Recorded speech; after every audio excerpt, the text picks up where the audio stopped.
గుమగుమల వంటలే వంటలే తెరకొట్టే కారం రంగు రుచి ఆచి కారం పొడి. భారీ సుంకాలతో ప్రపంచాన్ని గందరగోళపరుస్తున్న అమెరికా అధ్యక్షుడు డొనాల్డ్ ట్రంప్ సినిమాలను వదలలేదు. అమెరికా వెలుపల నిర్మించే సినిమాలపై 100% అదనపు సుంకాలు విధించనున్నట్లు ప్రకటించారు. ఇది భారతీయ చిత్ర పరిశ్రమపై తీవ్ర ప్రభావం చూపనుంది. ట్రంప్ సుంకాల మోత భారతీయ చిత్ర పరిశ్రమపై తీవ్ర ప్రభావం పడే ప్రమాదముంది.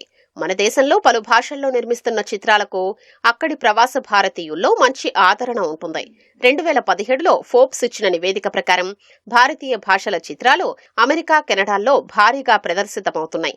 పెద్ద సినిమాల్లో ఒక్కోటి సగటున $80 లక్షల వరకు వసూళ్లు సాధిస్తాయి. కొన్ని $1 కోటి వసూలు చేసే సందర్భాలు ఉన్నాయి. ఏ సమయంలో చూసుకున్నా అమెరికాలోని 1000 స్క్రీన్లలో భారతీయ చిత్రాలు ప్రదర్శితమవుతుంటాయి. అమెరికా చిత్రాలకు గతంలో ప్రపంచవ్యాప్తంగా భారీగా ఆదరణ ఉండేది.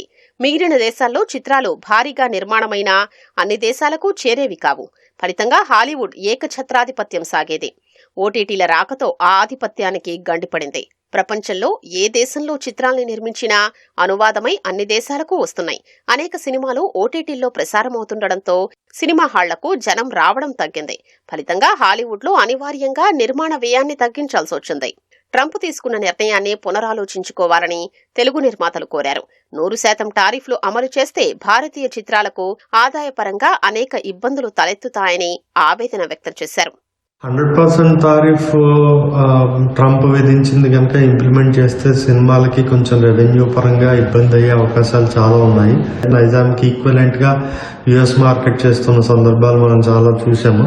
దాంట్లో ఐదర్ మన రేట్ అన్నా పెంచాలి ట్యాక్స్ కోసం అని చెప్పి, లేదంటే రేట్ పెంచకపోతే సబ్స్టాన్షియల్ గా మనము 50% వరకు ఇంచుమించుగా రెవెన్యూస్ లో తగ్గే అవకాశం ఉంటుంది. మనకు డెసిషన్ ని మళ్ళీ పునరాలోచన చేస్తే మంచిది. It's really unfortunate. Definitely Indian film industry is going to pick a big beat on that because there's a good revenue from US from the last 10 years especially.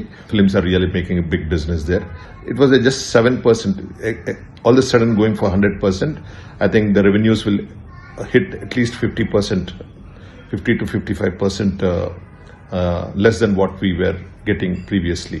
The same way what they are taxing us, that also would be one of the alternatives. And also if we can go to court in US and say take a call on that, also I think that's another alternative what we can do. Trump సుంకాల మోతపై Hollywood ప్రముఖ సంస్థలైన Warner Brothers Discovery, Comcast, Paramount, Skydance, Netflix సంస్థలు వెంటనే స్పందించలేదు. Trump ప్రకటన వెలువడ్డాక Netflix షేర్లు పడిపోయాయి.